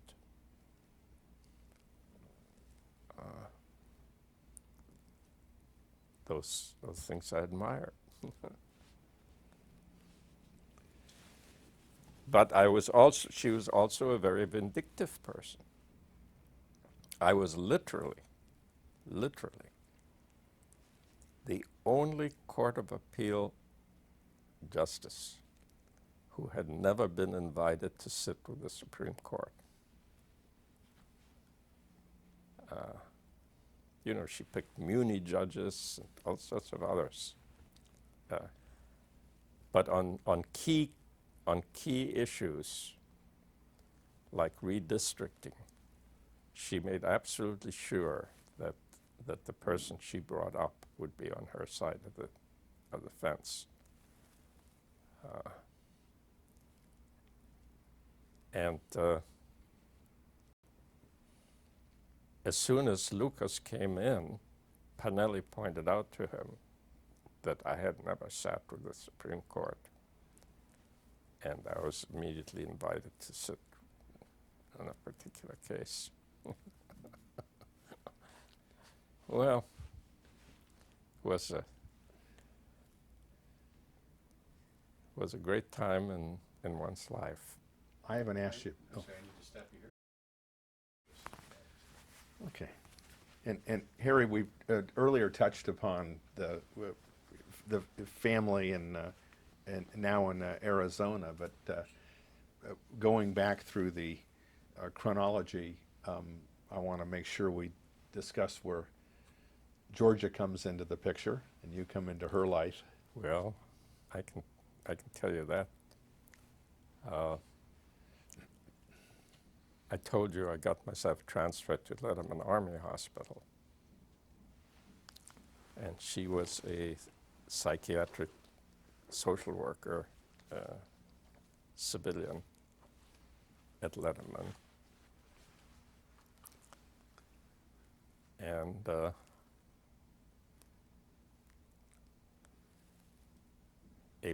particular, I was assigned primarily to do legal aid, to soldiers when I was transferred to Letterman.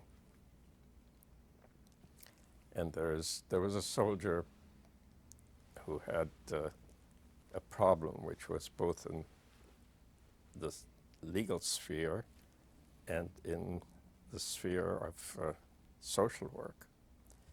So we were supposed to collaborate on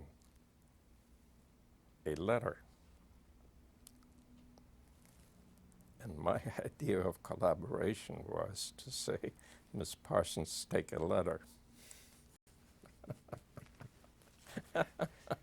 That was my first contact with We're Georgia. both chuckling because, of course, we know Georgia. That's right. Yeah. She has,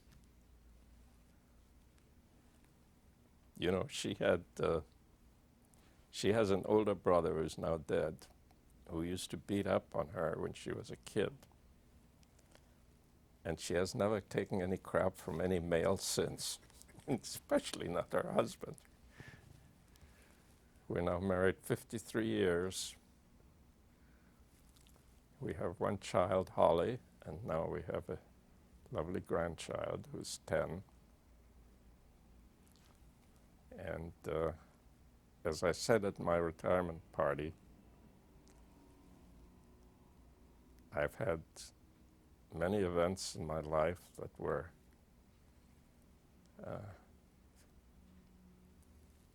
pleasant, and I've enjoyed prestige and a good reputation. But when it comes right down, the most important thing is that I married Georgia and we had Holly. Well, and congratulations. It's 53 years. Wonderful family. And as you know, in Santa Cruz County, there are not too many people like you and me who are still with their first wives. This is sadly true, including the bench and the bar. Obviously, Georgia, great influence on your life. Other, Well, you know, people have, for 50 years, people have always asked her how she could stand that man. And her answer always was, he's honest.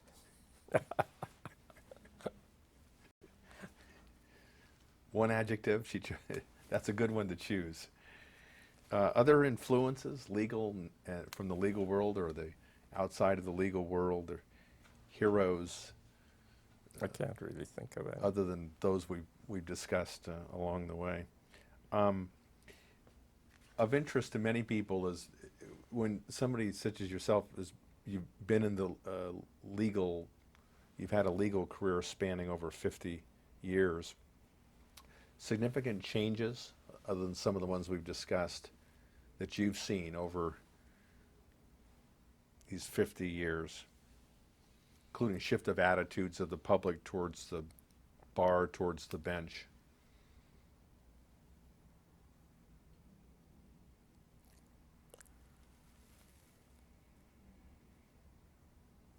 I think one change that has taken place, well, of course, one big change was that lawyers are allowed to advertise. And incidentally, I've made a point of looking at the phone book of Santa Cruz County, and I think there's a direct inverse relationship between the capacity of the lawyer and the size of his ad. Most of the really good firms are just have nothing there. But there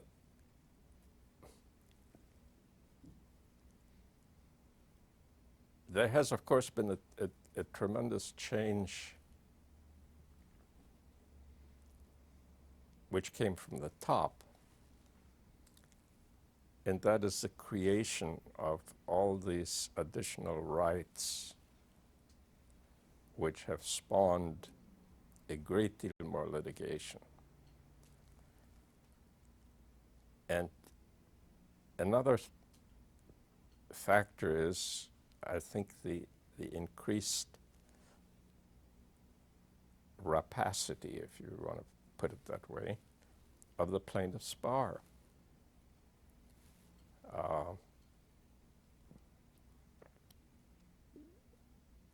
I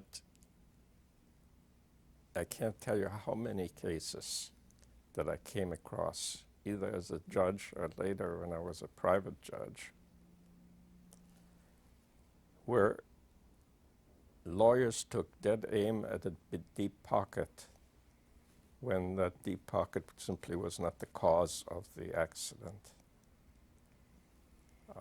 And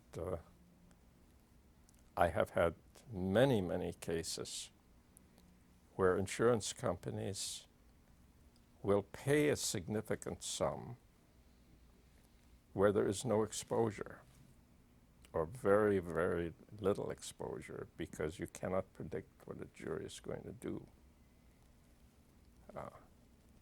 And of course you have on the other side, you have an awful lot of the very marginal lawyers who will take a soft tissue case and on the assumption, well, the insurance company is going to pay us $5,000 to $8,000, $10,000 anyway to get rid of the risk because it costs them more to defend the case. You see an awful lot of that.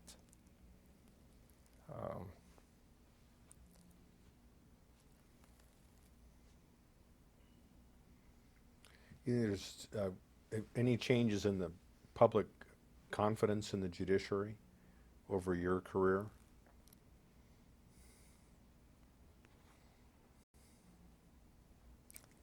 My experience with juries is that they pay a great deal of attention to the judge. And that's why the judge has to be very careful not to indicate by means of gestures or facial expressions whom he favors, because that sort of thing doesn't get into the record, and it does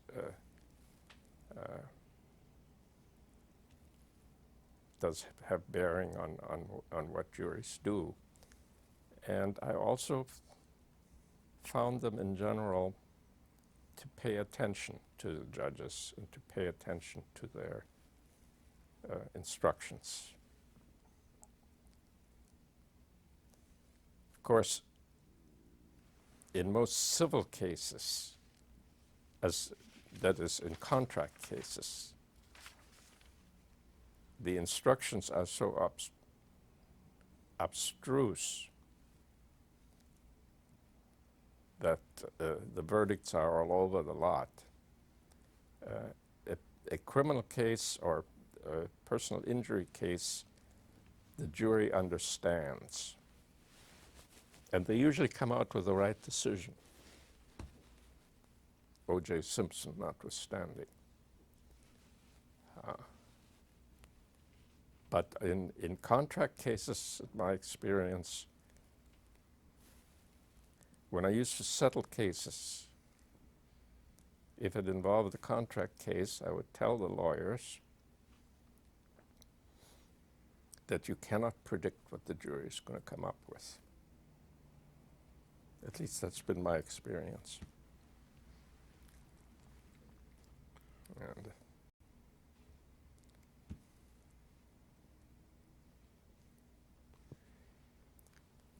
the law, it goes through cycles. There was a period when I was on the Superior Court when jurors, not just in Santa Cruz, were extremely conservative. I think now the pendulum has swung, but that doesn't necessarily mean it will stay in that direction all the time. Let me ask you if you have advice to give if an attorney were interested in becoming a judge, what advice you would give? You mean how to attain the position? Well, that's the old really, story. A judge is a lawyer who knows the governor. But the quality. Speaking of the higher ideal, is here the qualities of a good judge. The advice that you received as a judge that impacted on you. Let's say a newly appointed judge. Well, you know, the judges whom I regard as really good ones, and there are many of those in Santa Clara County,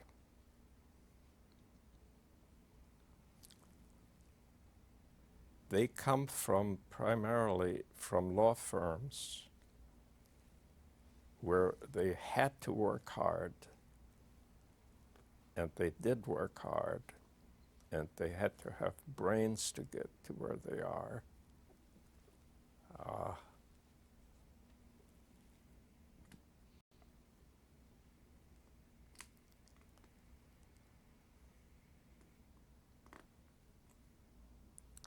But you can't generalize. There are. If you look at Supreme Court justices, some of the best ones had not been lower court judges. Brandeis, Frankfurter, Whizzer White, and so on. You just can't. You can't tell. Well, did anybody give you advice along the way that, but is striking to you now as Yeah, good advice? when I first went on the bench, like every young idealistic guy, I just worried the hell. I just suffered over every decision. And I discussed that with Jimmy Scapatoni, of all people, who was not the brightest bulb in the chandelier, but he had common sense. And he said, Harry, if the people wanted you to be Jesus Christ, they'd pay you more. You know, do the best you can, and don't. Infallibility is not one of the requirements for being a judge. I've made a lot of mistakes, and so has everybody else, I'm sure. Sometimes even the Court of Appeal was right when it reversed me.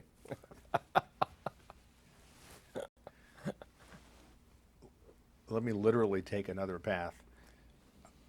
I have to ask you about your reputation as an avid hiker and described also as a mountain climber. Memorable exploits? Well, I've climbed quite a few 14,000 foot peaks in the Sierras. I have spent every summer, except for one, every vacation in the high country. At the age of 81, I still do a lot of hiking, although the last year or two I've slowed down. You know, I'm not the man I used to be. But every Saturday I still hike. We have to start at, we start at 6 because of the heat this time of year. And that's where I live. Other hobbies, interests that you've pursued? The only over other the years? hobby you might think is my love for classical music.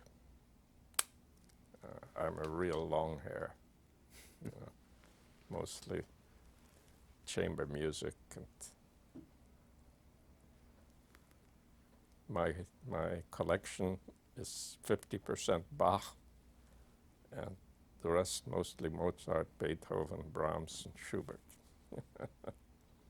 Mostly chamber music. Contemporary music? No, it doesn't. I don't understand it. Doesn't get me there. And I'm afraid the world has passed me by in a lot of ways. You know, I don't get some of the jokes, and I try to do crossword puzzles, and they ask all the names of actors and movies and so on, and I wouldn't have the slightest clue. Well, you have been very active, and in fact, everybody marvels when I told them we were going to meet, and that you were now 81, because you have a much younger image. Even when you left this bench in 1989, you continued in active practice, as you said, either as private judging combined with Right. Assignments, and then eventually assignments up until fairly recently.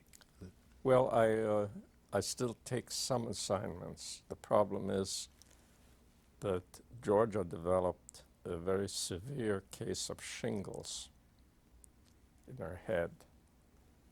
She's now had it for 6 months, and the neurologist said that she's had it for 6 months. There's at least a 50-50 chance that she'll never get rid of it. So that puts some limitation on me. She's paid her dues, you know. Well, you're still a welcome addition to the courts, and particularly Santa Clara I and Santa spent Cruz. most time in San Diego when I do take it, and here in Santa Clara. I used to do the discovery calendar when the judge was, the regular judge was on vacation. But I haven't done it recently because it takes too much time away from Sure. home. Well, before closing, are there any areas that we didn't touch on that, I think you've made me bare my soul. well, I sure have enjoyed it, but is there, how would you like to be remembered? You know, you're so young and active. I don't like to ask you these questions that sound so terminable or something like that, but how would you like to be remembered in terms of your judicial career? I would like to be remembered as a good judge. That's all I can think of. And a mean SOB. I'll agree with you on the first part. You know, I'll, when, as a closing note, when I retired,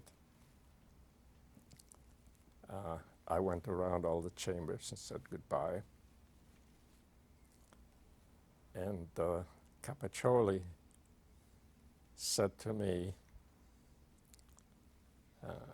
after telling me how much he had learned from me, he said, "I'm not going to insult you by calling you a nice guy." And that probably was just right. And on that note, shall we end it? On that note, I thank you, and it's a great interview.